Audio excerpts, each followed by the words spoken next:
हिंदी में यूपीएससी की तैयारी से संबंधित प्रोग्राम्स को देखने के लिए सब्सक्राइब करें study IQ IAS Hindi. Hi everyone, कैसे हैं आप लोग। मैं हूं श्रेया और एक बार फिर आप सभी का स्टडी IQ IAS हिंदी पर स्वागत है।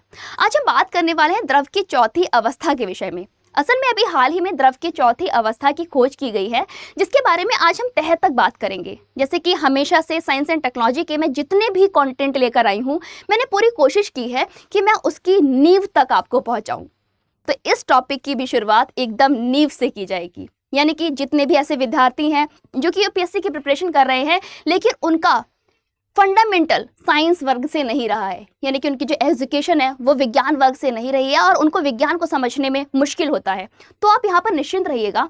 एक एक पॉइंट को हम कवर करेंगे। जैसे बहुत सारे ऐसे बच्चे होंगे जब इस स्टेटमेंट को देखा होगा तो वो द्रव और द्रव्य में ही फंस गए होंगे। तो चलिए अब यहाँ से शुरुआत करते हैं।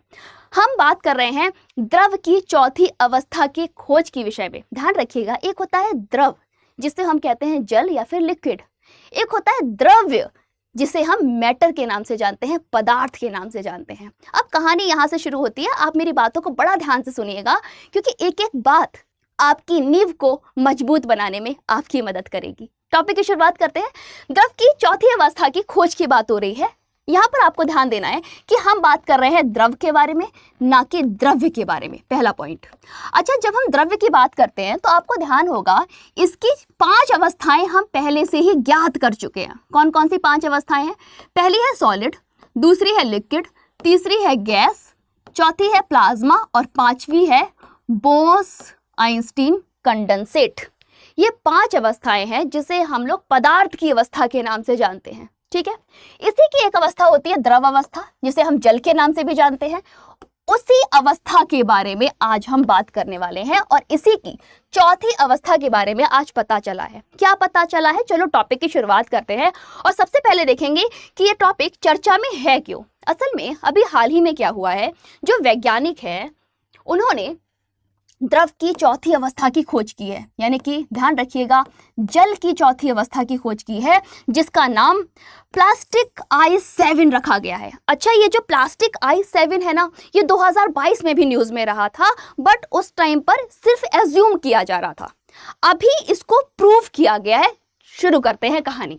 देखो हुआ क्या है, ये है वो न्यूज़, इसका आप ऑफिशियल जो रिसर्च पेपर है वो नेचर की साइट पर देख सकते हो, बट ये है वो न्यूज़ जो कि अभी रिसेंटली कवर की गई थी पेपर में। ठीक है, बताया गया है कि साइंटिस्ट ने अभी एक मिस्टीरियस स्टेज को देखा है जो कि जल की चौथी अवस्था के रूप में जानी गई है और इसका नाम है प्लास्टिक I7। ठीक, क्या है प्लास्टिक I7? चलो इसके बारे में बात करते हैं। देखो, जब हम द्रव की बात करते हैं, जब हम जल की अवस्था की बात करते हैं, तो जल की 3 अवस्थाएं होती हैं, यानी कि जो हमारा पानी होता है वो 3 अवस्थाओं में पाया जाता है। अरे बोलो हाँ, है ना। एक होता है सॉलिड जो कि आपकी आइस फॉर्म में देखने को मिलता है, दूसरा होता है लिक्विड जो कि आपके सामने है, और तीसरा है गैस जो कि वेपर फेज में देखने को मिलता है या फिर वाष्प के अवस्था में देखने को मिलता है। क्लियर? समझ में आ गया? अब मेरी बात ध्यान से सुनना। कहानी यहाँ से एकदम जीरो से शुरू हो गया और फिर हम चलेंगे चौथी अवस्था की तरफ। यहीं से समझ में आएगा आपको पूरा कहानी चल क्या रहा है। देखो, इसमें क्या होता है कि हमने छोटे क्लास में बहुत अच्छे से पढ़ा है कि अगर हम पानी को जमा देते हैं तो ये क्या बन जाता है? ठोस बन जाता है, यानी कि सॉलिड अवस्था में चला जाता है। अब इस सॉलिड को, यानी कि ये भी तो एक जल की ही अवस्था है ना, इसको अगर हम लिक्विड में परिवर्तित करें, यानी कि हमने पहले फेज में चेंज किया, पहली अवस्था में परिवर्तन किया, जिसमें हमारा क्या हो रहा है, सॉलिड से हम लिक्विड की तरफ जा रहे हैं। जब हम सॉलिड से लिक्विड की तरफ गए तो मतलब क्या हुआ? मतलब ये हुआ कि हमने एक एनर्जी दी, एक लेटेंट हीट की रिक्वायरमेंट हुई, है ना। इसे हम कहते हैं लेटेंट हीट, या फिर इसको कह दो आप पिघलने के लिए ऊष्मा। ठीक है, तो पिघलने के लिए जो ऊष्मा होती है उसी को हम इंग्लिश में लेटेंट हीट के नाम से जानते हैं। एक पर्टिकुलर हीट दी जाती है और उसके बाद कोई भी जो ठोस होगा वो द्रव में परिवर्तित हो जाएगा, यानी कि ये जो आपका आइस है ये हमने द्रव में परिवर्तित किया। इसके लिए एक मेल्टिंग प्रोसेस का इस्तेमाल किया जाता है, यानी कि हमने क्या किया, इसको हीट दिया, इसको पिघाला।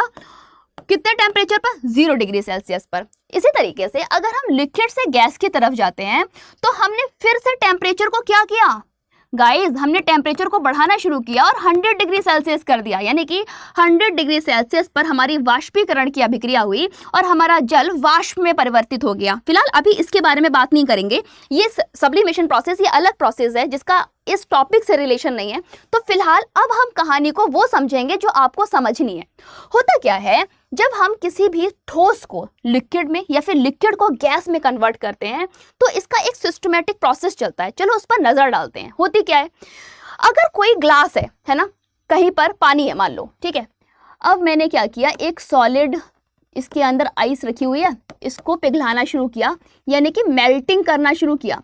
तो मेल्टिंग प्रोसेस के लिए हमारा टेम्परेचर कितना होता है, आपको पता होगा कि कोई अगर बर्फ जमी हुई है, यानी कि कोई अगर पानी हमारा जमा हुआ है तो उसका टेम्परेचर कितना होगा। मान लो कि माइनस में टेम्परेचर है, -10 डिग्री सेल्सियस है, ठीक है।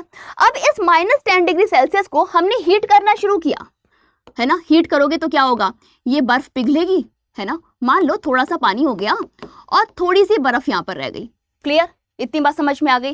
बट हमने टेम्परेचर कितना दिया, ये होना चाहिए 0 डिग्री सेल्सियस, क्योंकि हमको ये बात बहुत अच्छे से पता है कि 0 डिग्री सेल्सियस ये वो टाइम होता है, वो पर्टिकुलर टेम्परेचर होता है जिस पर हमारी आइस पिघलेगी, है ना। अब आइस को पिघलने के लिए हमने 0 डिग्री सेल्सियस टाइम दे दिया, बट अभी भी नोटिस करो कि बर्फ तो थोड़ी सी रह गई है। मतलब ये हुआ कि अभी भी इसका जो टेम्परेचर है ना वो 0 डिग्री सेल्सियस है। अब क्या होगा, धीरे धीरे बर्फ पूरी पिघल गई, है ना। ये जो एग्जैक्ट टाइम जिसे हम लोग क्रिटिकल टेम्परेचर बोलते हैं, जहां पर हमारी बर्फ अपने सॉलिड स्टेट से एग्जैक्ट लिक्विड स्टेट में गई है, ये भी आपकी 0 डिग्री सेल्सियस के अंतर्गत आती है और यहाँ पर आपकी कंप्लीट चेंज हो गई, यानी कि पानी में बदल गई। पर ध्यान रखना, ये वो कंडीशन है जहां पर लिक्विड स्टेट और सॉलिड स्टेट का इक्विलिब्रियम बनता है, जिसको हम लोग क्रिटिकल टेम्परेचर के नाम से जानते हैं। वो अवस्था जहां पर एकदम मिनिमम टाइम होता है और कोई अपना मैटर स्टेट को कन्वर्ट करता है। क्लियर, वही सेम चीज हो गई। अब क्या हुआ, ये तो 0 डिग्री सेल्सियस पे आपने एक स्टेज को चेंज कर दिया, यानी कि सॉलिड से लिक्विड की तरफ आप चले गए। कहानी आपको समझ में आया क्या हुआ? कहानी ये हुई, आपका सॉलिड स्टेट में है, आइस की फॉर्म में है, तो इसका टेम्परेचर कितना जाएगा? ध्यान रखना, 0 डिग्री होगा या फिर उससे कम होगा, है ना। बट वहीं पर जैसे ये लिक्विड की तरफ जाएगा तो इसका टेम्परेचर या तो 0 डिग्री सेल्सियस होगा या फिर उससे ज्यादा होगा। गेटिंग? ठीक है, तो ये बात आपको समझ में आ गई। अब हमने ये बात भी पढ़ी है कि अगर हम इसका उल्टा प्रोसेस चला दें तो वो फ्रीजिंग हो जाता है। ठीक है, उसके बारे में अभी बात करेंगे। जस्ट हैव पेशेंस, अब थोड़ा आगे कहानी लेकर चलते हैं। मान लो ये हीट करते करते हमारा 50 डिग्री चला गया, तो 50 डिग्री पर भी तो ये लिक्विड स्टेज में रहा ना। अरे भाई, अगर इसको और हीट कर दिया और ये टेम्परेचर चला गया 100 डिग्री, इसका मतलब क्या हुआ? जैसे ही ये 100 डिग्री पर पहुंचेगा ना, ये आपका वेपर बनने लगेगा, वाष्प में बदलने लगेगा, और इसी प्रोसेस को हम क्या कहते हैं? इवेपोरेशन कहते हैं। ठीक है, अब मान लो कि यहाँ पर मैंने 1 लीटर पानी लिया था, है ना। अब 1 लीटर पानी में से हमारा मात्र आधा लीटर पानी है जो कि वेपर बन के उड़ गया, अभी भी आधा लीटर रह गया ना। मतलब ये हुआ कि ये जो आधा लीटर पानी है, अभी भी इसका टेम्परेचर 100 डिग्री सेल्सियस है, जो कि परफॉर्म कर रहा है हीट के लिए। ठीक है, इतनी बात समझ में आ गई। मतलब आपकी वेपर कंडीशन जब भी होगी, चाहे थोड़ा सा लेटेंट रह जाए, पूरा बन जाए, आपका प्रोसेसिंग 100 रहेगी। अब यहाँ पर बहुत सारे ऐसे बच्चे होंगे जो कहेंगे कि मैम ये टेम्परेचर हमारा चेंज भी तो होता है। तो ध्यान रखिएगा गाइस कि जब भी हम मेल्टिंग प्रोसेस की बात करते हैं, गिव मी सेकंड, जब भी हम लोग मेल्टिंग प्रोसेस की बात करते हैं या फिर हम लोग इवेपोरेशन प्रोसेस की बात करते हैं, तो ये दोनों प्रोसेस कैसी होती है? ध्यान रखना, ये दोनों प्रेशर डिपेंडेंट होती हैं। मतलब ये हुआ कि इतनी देर से जो मैं आपसे बात कर रही हूँ ना, मैं ये आपको समझाने की कोशिश कर रही हूँ कि जब हम किसी सॉलिड को लिक्विड में बदल रहे हैं या फिर किसी लिक्विड को गैस में बदल रहे हैं, तो ये जो हम टाइम बता रहे हैं 100 डिग्री सेल्सियस या 0 डिग्री सेल्सियस, ऐसा नहीं कि फिक्स टाइम है। बस ध्यान रखिएगा, ये हम 1 atm पर बता रहे हैं, यानी कि जब हम 1 एटमॉस्फेरिक प्रेशर को लगा रहे हैं तब इसका टेम्परेचर 0 डिग्री सेल्सियस और 100 डिग्री सेल्सियस जाता है, जिसको हम लोग क्या कहते हैं? इसको बोलते हैं हम लोग melting point, normal melting point, और उसको क्या कहते हैं? Normal boiling point. क्लियर, इतनी बात समझ में आ गई। बट गाइस, अगर यही टेम्परेचर आपको देखना है कि कभी कभी बढ़ा हुआ दिखता है, तो ध्यान रखिएगा ये प्रेशर पर डिपेंडेंट है, यानी कि जैसे जैसे हम प्रेशर को बढ़ाएंगे हमारा मेल्टिंग पॉइंट कम होता जाएगा। समझ रहे हो? मतलब अगर आपने प्रेशर बढ़ाया तो मेल्टिंग पॉइंट कम होगा, अगर आपने प्रेशर बढ़ाया तो बॉइलिंग पॉइंट बढ़ेगा। ये है एक साइंटिफिक एक्सप्लेनेशन। अब इसमें और कहानी ऐड करते हैं क्योंकि हमको चौथी अवस्था सुननी है। चौथी अवस्था में क्या हो रहा है ये बात हम लोग बहुत अच्छे से जानते हैं। एक ठोस की अवस्था से द्रव की अवस्था में जा रहे हैं, है ना। अब जब ठोस की अवस्था से द्रव की अवस्था में गए तो हमने क्या किया, मेल्टिंग टेम्परेचर का इस्तेमाल किया, मेल्टिंग पॉइंट पर गए, तभी तो ये बदला। बिल्कुल उसी की अपोजिट जब किसी द्रव को हम ठोस में बदलते हैं तो हम किस पर जाते हैं, फ्रीजिंग पॉइंट पर जाते हैं, यानी कि द्रव को जमाने का काम करते हैं।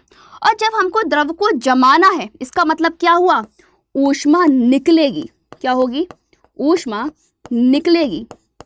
और मैंने आपको क्या बताया था, ये जो प्रोसेस है ना किस पर डिपेंड है, ये जो प्रोसेसेस है चाहे आपकी मेल्टिंग पॉइंट से मेल्टिंग पॉइंट की बात कर लें, फ्रीजिंग पॉइंट की बात कर लें, इवेपोरेशन की बात कर लें, ये किस पर निर्भर है, ये आपकी दाब पर निर्भर है। दाब पर निर्भर का मतलब ये हुआ जैसे जैसे आप दाब बढ़ाते जाओगे टेम्परेचर आपका चेंज होता जाएगा, है ना। यानी कि ये डिपेंड करेगा टेम्परेचर आपके प्रेशर पर। अगर प्रेशर आपने बढ़ा दिया तो मेल्टिंग पॉइंट क्या हो रहा था, मेल्टिंग पॉइंट आपका कम हो रहा था। बिल्कुल उसी तरीके से अगर हम प्रेशर को बढ़ा दें तो आपका फ्रीजिंग पॉइंट भी कम होता है।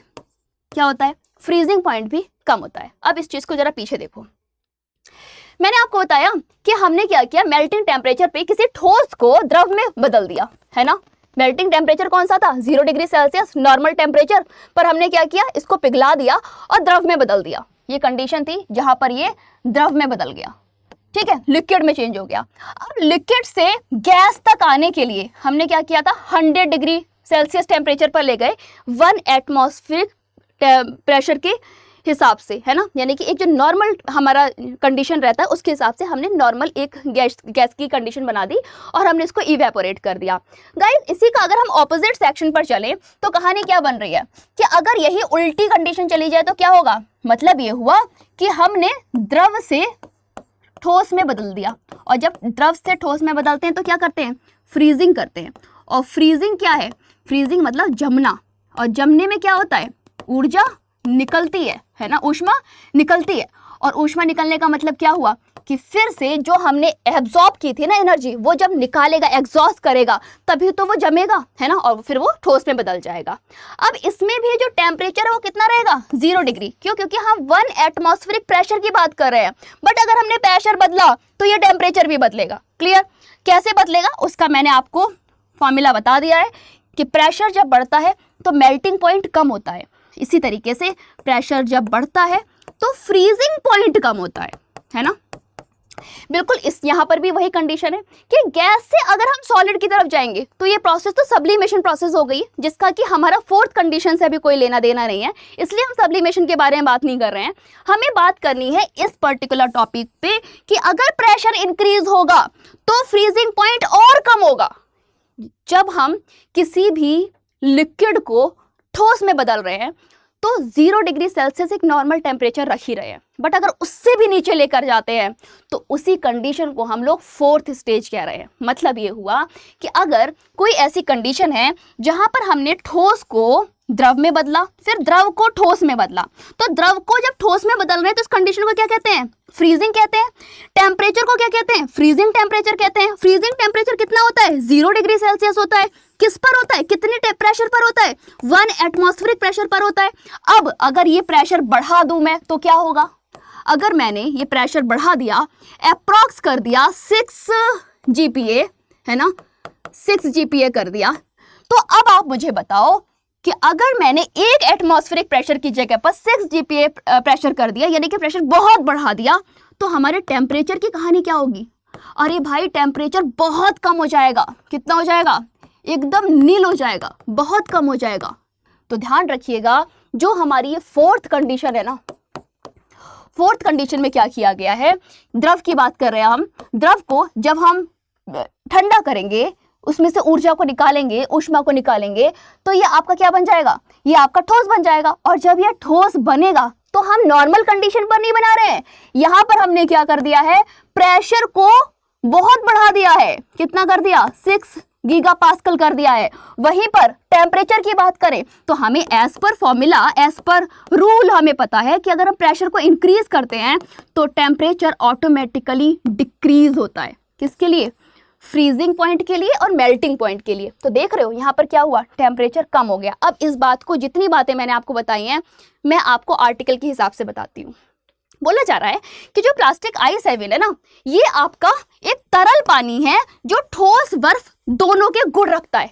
इक्विलिब्रियम वाली कंडीशन जो कि पीछे मैं आपको समझाने की कोशिश कर रही थी, यहाँ पे मैंने क्या बोला था कि एक इक्विलिब्रियम कंडीशन बन जाती है, क्रिटिकल टेम्परेचर वाली जोन आ जाता है जहां पर आपका ठोस तुरंत का तुरंत चेंज होने वाला तो लिक्विड में, मतलब दोनों की एक इक्विलिब्रियम कंडीशन रहती है।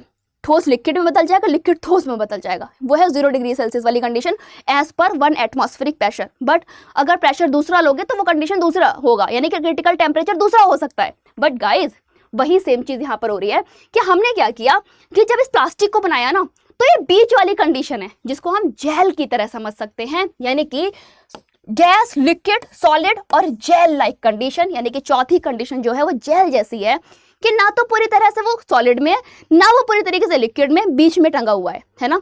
तो ऐसी कंडीशन को हमने बोला है प्लास्टिक आइस 7 कंडीशन। क्लियर। पानी के इस रूप में हाइड्रोजन परमाणु कुछ हद तक अव्यवस्थित होते हैं। अब मैं इसके बारे में आपको बताती हूँ। देखो, हमें ये बात बहुत अच्छे से बताई गई छोटे क्लास में कि जो छोटा सॉलिड होता है ना, उसमें अणु पास पास होते हैं, है ना, यही तो बताया जाता है। और इतने पास पास होते हैं कि ये अपनी जगह पर भी प्रॉपर वाइब्रेशंस नहीं कर पाते हैं। बट लिक्विड में क्या होता है, यही दूर दूर होते हैं तो बड़ी आसानी से वाइब्रेशन कर पाते हैं। बट गाइस, अगर कोई कंसंट्रेटेड कंडीशन है, ना ज़्यादा लिक्विड है ना ज़्यादा गैस है, सॉरी, ना ज़्यादा लिक्विड है और ना ज़्यादा सॉलिड है, तो ऐसी कंडीशन में क्या होगा, जेल जैसी कंडीशन होगी। मतलब ये होगा कि इसके कुछ हाइड्रोजन मॉलिक्यूल्स आपके लूजली बाउंडेड होंगे, और लूजली बाउंडेड होंगे तो बड़ी आसानी से अपनी जगह पर कंपन कर रहे होंगे, वाइब्रेट कर रहे होंगे, और इसी वजह से ये अव्यवस्थित होते हैं। अब ये बात कैसे पता चली कि इसमें मॉलिक्यूल्स जो है वो अव्यवस्थित है, अपनी जगह को मूव कर पा रहे हैं, कैसे पता चला? उसके लिए एक प्रोसेस थी। उस प्रोसेस का नाम था, give me a second, quasi elastic neutron scattering. अब इसमें मजा आएगा कि न्यूट्रॉन स्कैटरिंग होती क्या है। देखो, न्यूट्रॉन न्यूट्रल है ना, जो किसी के साथ इंटरेक्शन नहीं करता, वो आइसोलेट रहता है, उसे किसी से कोई मतलब नहीं है, राइट। मतलब न्यूट्रॉन, हम अगर अपनी इन्वायरमेंट की बात करें तो मैं यहाँ पर खड़ी हूँ, आप अपने घर पर बैठे हो, आपके पास जाने कितने न्यूट्रॉन्स है, बट आपको कुछ इंटरेक्शन उनके साथ नहीं हो रहा, आप पे कोई फर्क नहीं पड़ रहा, उन पे आपके होने से कोई फर्क नहीं पड़ रहा, समझ रहे हो? तो दिस इज न्यूट्रॉन, यानी कि पूरी तरीके से न्यूट्रल, उस पर कोई फर्क ही नहीं है, समझ रहे हो? तो ये जो न्यूट्रॉन है, जो कि एक सिंपल पार्टिकल है जो कि इंटरैक्ट नहीं करता, अगर किसी पर उसको अटैक किया जाएगा तो वो जस्टिफाइड अटैक करेगा ना, मतलब वो कोई बाइस्ड रिएक्शन नहीं देगा, समझ रहे हो? इसी वजह से हमने क्या किया, एक तकनीकी का इस्तेमाल किया जिसे बोलते हैं क्वासी इलास्टिक इलेक्ट्रॉन स्कैटरिंग। इसमें हम क्या करेंगे कि एक न्यूट्रॉन का अटैक करेंगे। क्या करेंगे? न्यूट्रॉन का सिंबल ये होता है, हमने न्यूट्रॉन का अटैक किया आइस पर, है ना, और जब हमने न्यूट्रॉन पर एक नॉर्मल आइस पर अटैक किया तो क्या करेगा? इस आइस कैसा है? आइस तो सॉलिड है, और जब सॉलिड है तो इसका मतलब ये हुआ कि इसके जो मॉलिक्यूल है वो एकदम पास पास हैं, तो ये तो अपनी जगह से हिलेंगे नहीं। बट गाइस, आपको पता है कि जब भी कोई चीज अटैक करेगी तो कंपन तो होगा। जैसे कि फॉर एग्जांपल, मान लो कि एक सीट है, उस पर आप 3 फ्रेंड्स बैठे हो और चौथा फ्रेंड आकर बैठ जाए, जब उसके पास जगह भी नहीं है तो वो क्या करेगा? आपको धक्का देगा और अपनी जगह बना लेगा, तो जो लास्ट में दोस्त बैठा होगा ना, वो नीचे गिर जाएगा, मतलब डिस्प्लेसमेंट हुआ ना। एग्जैक्ट वैसे ही जैसे ही ये न्यूट्रॉन इस पर अटैक करेगा तो इस पर कुछ इम्पैक्ट पड़ेगा, इसमें कुछ हलचल होगी, और ये जो वो हलचल है ना मॉलिक्यूल्स की, उसी को मेजर करने का काम करता है। ध्यान रखना, एक ऐसी स्थिति जो हाइड्रोजन परमाणुओं के छोटे अणुओं की गति को ट्रैक करता है, मतलब जो एकदम माइक्रोन और नैनो वाली जो स्पीड में काम हो रहा है ना, हल्का सा जो हिल रहा है, वाइब्रेशन हो रहा है, उसको पकड़ने की कोशिश कर रहा है। अगर कोई ऐसी स्टेट है जिसमें मॉलिक्यूल इतना सा भी हिल रहा है, उसी को 4th कंडीशन बोला गया है, उसी को जेल लाइक कंडीशन बोला गया है, और उसको बताने का काम किया है इस टेक्नोलॉजी ने। चलो अब बात करते हैं आगे देखो, प्लास्टिक आइस 7 के बारे में अगर हम लोग बात करें तो ये सबसे पहले अगर इसकी हिस्ट्री के बारे में पता चलता है तो वो कहाँ से पता चलता है? ध्यान रखना कि जो ये हमारी फोर्थ कंडीशन है कैसे क्रिएट हो रही है, जब हम हाई प्रेशर उस पर लगा रहे हैं, किसी द्रव पर हाई प्रेशर लगा रहे हैं, तब हमारी फोर्थ कंडीशन बिल्ड हो रही है ना। और इससे क्या हो रहा है? टेम्परेचर बहुत कम हो जा रहा है। ये कंडीशन कहाँ देखी गई है? बहुत सालों पहले। ध्यान रखिएगा, ऐसी कंडीशन को ग्रहों पर देखा गया है, यानी कि इस तरह की बर्फ को, जो कि जेल लाइक बर्फ है, ये हमारे बहुत सारे ग्रहों पर पहले देखी जा चुकी है और आने वाले समय पे हमारे प्लैनेट्स की स्टडी में ये एक बड़ी भूमिका निभाने वाली है। तो वही चीज़ यहाँ पर लिखी है कि जो हमारी प्लास्टिक आइस है, ये क्या कर रही है? फोर्थ स्टेज जो है वो हमारे बहुत सारे बर्फीले ग्रह का एक अतीत है, यानी कि कई सारे ऐसे हिस्से हैं जहाँ का प्रमुख घटक है और वहाँ पर ऐसी कंडीशंस पाई जाती हैं और इसी कंडीशन को अभी लैब में बिल्ड किया गया है। कैसे बनाया गया प्लास्टिक आइस 7? चलो इस पर भी देख लेते हैं। अभी नेचर पत्रिका में ना इसका एक केस स्टडी डाली गई है। उसमें बताया गया कि फ्रांस का एक इंस्टीट्यूट है, वहाँ के जो शोधकर्ता हैं उनकी एक पूरी टीम है, उसने इस पर काम किया है और उन्होंने 6 गीगापास्कल के दबाव पर पानी को निचोड़ा है, पानी को दबाया। जैसे बर्फ है, मान लो बर्फ को आप दबाओगे ना, प्रेशर लगाओगे तो वो जल्दी पिघलेगा। वही सेम चीज़ कि पानी को क्या किया और निचोड़ा है और दबाया है और फिर quasi elastic electron scattering process, जो कि इलेक्ट्रॉन का बम्बार्डमेंट प्रोसेस होती है, का इस्तेमाल करके 327 डिग्री सेल्सियस तक के तापमान पर गर्म करके इस प्लास्टिक को बनाया गया है, इस फोर्थ स्टेज को बनाया गया है। यानी कि इसमें क्या किया है? प्रेशर को बढ़ाते गए तो टेम्परेचर अपने आप ही कम होता जाएगा। उस पर्टिकुलर कंडीशन पर इसकी ये एक बनकर तैयार हुआ, ये फोर्थ कंडीशन बनकर तैयार हुई, जिसे हम लोग प्लास्टिक आइस 7 के नाम से जानते हैं। ओके, तो गाइस ये था पूरा टॉपिक। आई होप आपको अच्छा लगा होगा। सेशन कैसा लगा प्लीज कमेंट करके बताइएगा। और इसी के साथ साथियों, अभी के लिए बस इतना ही। तब तक stay tuned, stay safe, have a good bye, see you bye next video. Thank you all. और अगर आप मेरे साथ जुड़ना चाहते हो तो ये 2 आपको मैंने प्रोफाइल नेम्स दिए हैं, आप इनको फॉलो कर सकते हो और भविष्य के लिए मेरे साथ जुड़ सकते हो। Okay guys. हिंदी में यूपीएससी की तैयारी से संबंधित प्रोग्राम्स को देखने के लिए सब्सक्राइब करें स्टडी IQ IAS हिंदी।